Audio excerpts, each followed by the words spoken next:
CMRL-നെതിരായ ഗുരുതര പരാമർശങ്ങളിൽ NIA അന്വേഷണത്തിന് സാധ്യത തെളിയുന്നു. CMRL ഭീകരപ്രവർത്തനത്തെ അനുകൂലിക്കുന്നവർക്ക് പണം നൽകിയോ എന്ന് സംശയമെന്നാണ് SFIO ഡൽഹി ഹൈക്കോടതി അറിയിച്ചത്.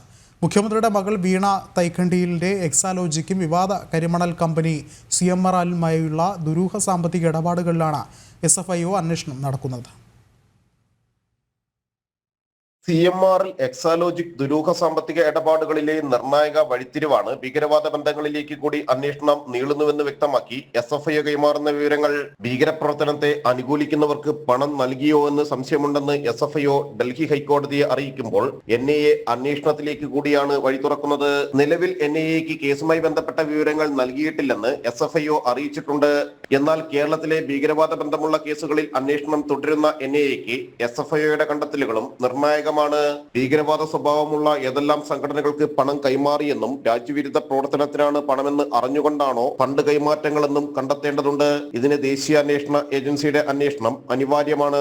CMRL ആദായ നികുതി കണക്കുകളിലെന്നും ഉൾപ്പെടുത്താതെ വിനിയോഗിച്ച 135 കോടിയോളം രൂപയുടെ ഇടപാടുകളാണ് ദുരൂഹം. ഈ സാമ്പത്തിക ഇടപാടുകളുടെ നിരവധി വിവരങ്ങൾ SFIOയ്ക്ക് ലഭിച്ചിട്ടുണ്ട്. ഇതിനൊപ്പം CMRL എക്സാലോജിക്കിന് നൽകിയ 1,72,00,000 രൂപയുടെ ഇടപാടിലും SFIO അന്വേഷണം നടന്നിട്ടുണ്ട്. സേവനങ്ങൾ കൈപ്പറ്റാതെയായിരുന്നു പണം എക്സാലോജിക് IT സൊല്യൂഷൻസിന് ലഭിച്ചത്. കേന്ദ്ര കോർപ്പറേറ്റ് കാര്യ മന്ത്രാലയത്തിന് SFIO നൽകുന്ന അന്തിമ റിപ്പോർട്ട് കൂടി പരിശോധിച്ച് കേന്ദ്ര ആഭ്യന്തര മന്ത്രാലയമാണ് NIA അന്വേഷണത്തിന് ഉത്തരവിറക്കുക. ജിജീഷ് കരുണാകരൻ, ജനം, കൊച്ചി.